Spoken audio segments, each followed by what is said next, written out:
Sabi nila itong human rights na patay-patay. Ang listahan nila pinapakita, yung listahan sa namatay ang put. Hindi yung sa likod, ilang pamilya nasira. Ilang buhay ng ating mga anak talagang wasak. You know, you only have to have one addict in a family. And that family becomes dysfunctional. Marami yan. Maraming namatay. Hindi na natin aram, itong mga asawa, nagbubugbog. Yung mga domestic crimes, nakatago yan. Because ayaw magreklamo, dahil ayaw ng gulo. And usually, it is the wife who has the fear na tiisin na lang niya yung lahat ng mga ganon with an addict husband or his son or daughter kasi ayaw niya masira yung family. Just to keep it tight rin. Sikmurahin nila lahat yung pinagbubugbog sila. Hindi alam ng human rights yan. Walang kaalam-alam ang human rights yung pinuputol ng ulo, nire-rape. Yung iba, hindi na lang nagre-report. But domestic crimes are abundant in a place where there is a lot of shabu sold. So, gusto nila akong they want me to go to prison. Well, maybe. But it has to be a Philippine prison. And I must be judged by a judicial court of the Republic of the Philippines. And I must be prosecuted like me when I was a prosecutor before. Kailangan Pilipino. Mag-ayos na ang impyerno, hindi ang papayag na sa kalukuhan nila.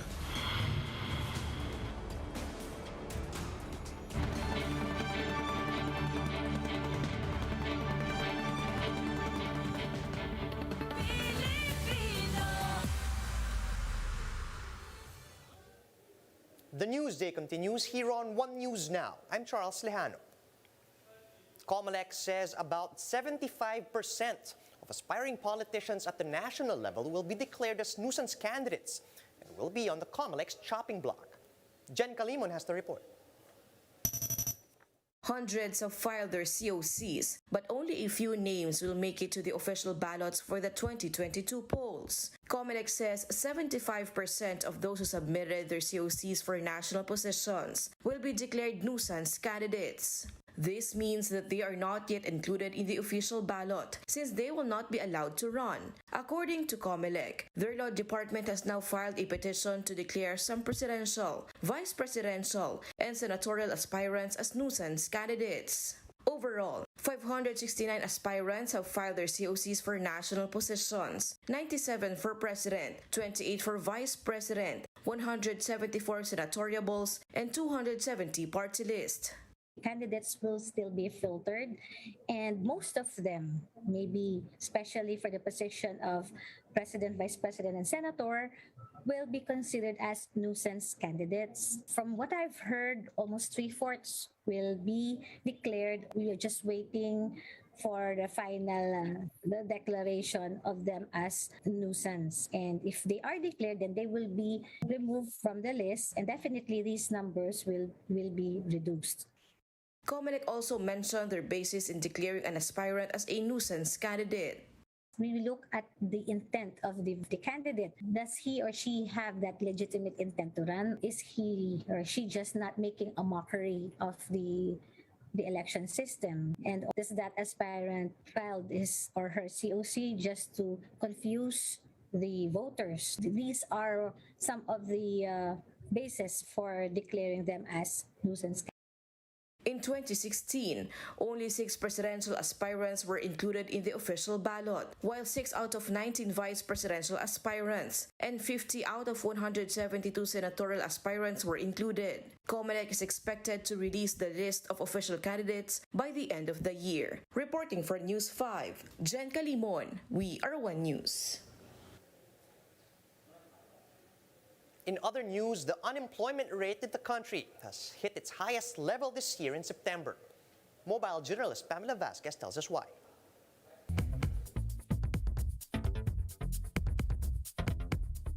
Unemployment jumped in September, hitting its worst level in all of 2021.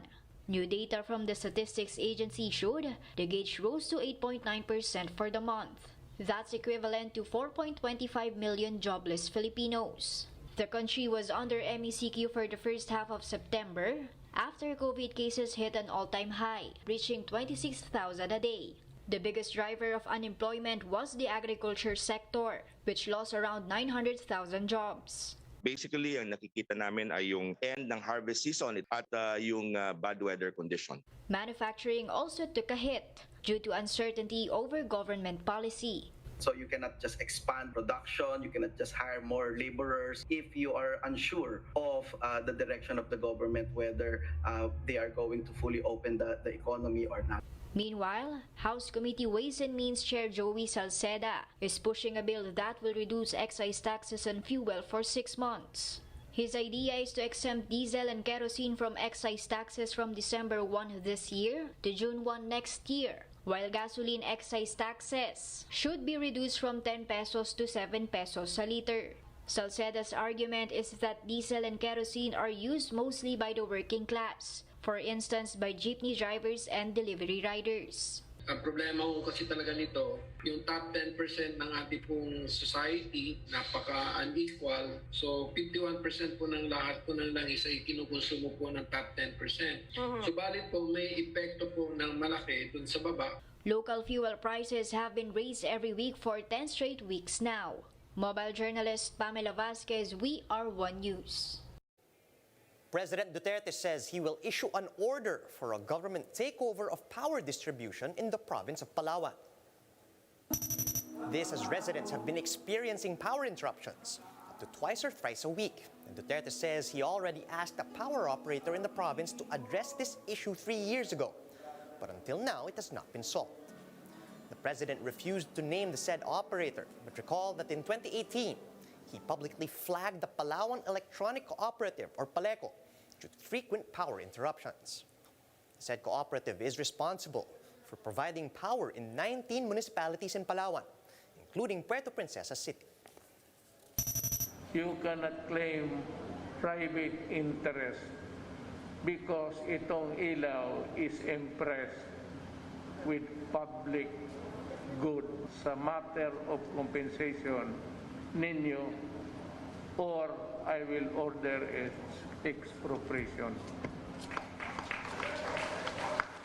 And I will do it next week. Until now, para tayong buang di. So, kunin ko na lang. It is not a right. It is not a privilege. It's a thing granted to you. The government can take it anytime. Meanwhile, the health department says that they are currently evaluating the efficacy of face shields. In an interview with the chiefs, Health Undersecretary Maria Rosario Vergere said residents in low-risk communities can now forgo face shields. But she maintained that face shields are required in the 3 C's: crowded places, close contact settings, and confined spaces. Re-evaluate ngayon ng Living CPG team namin. This is a consensus panel ng mga clinicians natin, yung mga ebidensya currently available so that we can give appropriate recommendations. But definitely, pag sa amin po, kung mababa na ang risk ng isang community, pwede namang voluntary na. Pero yung 3 C's natin, kailangan naka-face shield pa rin po. A trigger warning for our viewers as our next story tackles suicide. St. Louis University in Baguio will soon implement an academic break following public outcry from students due to mounting requirements. Mobile journalist Julie Baiza gives us the front seat to the story.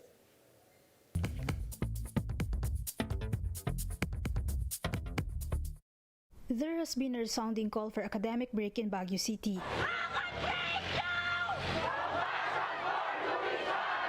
Students of St. Louis University staged a candlelight protest over mounting school requirements. In fact, since September, 3 LSU students died by suicide. The student protesters lamented how burnout is taking its toll on their mental health. Hindi dapat natin dinidisregard yung mga underlying factors under depression. Meron talaga siyang ambag. Kahit sa anggulo natin tignan, it happened and it is really happening. They now seek the inclusion of academic break in the academic calendar. Apart from the unavailability of gadgets and stable internet connection, many students also denounce the lack of a support system at a time when everything is virtual. Kailangan ko ng, alam niyo po yun, physical interaction. Sinusubukan naman namin mag-adjust. LSU approved the academic break but has yet to finalize as to when it will start. A psychologist said the students' concerns are valid, especially since students have different learning styles, periods of adjustments to the new normal. Dr. Joanne noted that students may lose focus, get irritable, lose appetite, or binge eat if they push their limits. Love yourself. You do the things which make you feel good or happy. Dr. Joanne said students may undergo digital detox or limit gadget use. The crisis hotlines are also available for those who need help. The National Center for Mental Health is ready to listen. Mobile journalist Julie Baiza, We Are One News. BTS is joining the NFT train. Hybe, the agency behind the G sensation, is teaming up with South Korea's largest crypto exchange operator to sell non-fungible tokens related to the group. Photocards of BTS members will be released as NFTs on Upbit, which would be available to share on virtual spaces. Hybe founder Bang Shi-yuk said the company is looking for a way to expand the fan experience by turning beloved PCs into digital photo cards with moving images and sound. Here's a quick look at some of today's headlines. Metro Manila is under alert level 2 following a last-minute announcement from the palace last night. This means amusement parks and concert halls will now be allowed to reopen, just in time for the Christmas season. The Octa Research Group says Metro Manila is now back to its pre-Delta surge COVID-19 figures. But experts are still calling for the distribution of booster shots for the Metro's health workers. Meanwhile, the research group is being slammed for saying that the waning efficacy of vaccines may be causing a spike in cases overseas. And those are the top stories at this hour. Join us again later at 10:45 a.m. as we continue to monitor the day's biggest stories. You can also catch One News on Signal Play. Just register for a free account at www.signalplay.com so you can stream One News live anytime, anywhere. I'm Charles Lejano. Mask on, wash hands, and stay safe, Philippines. We're One News.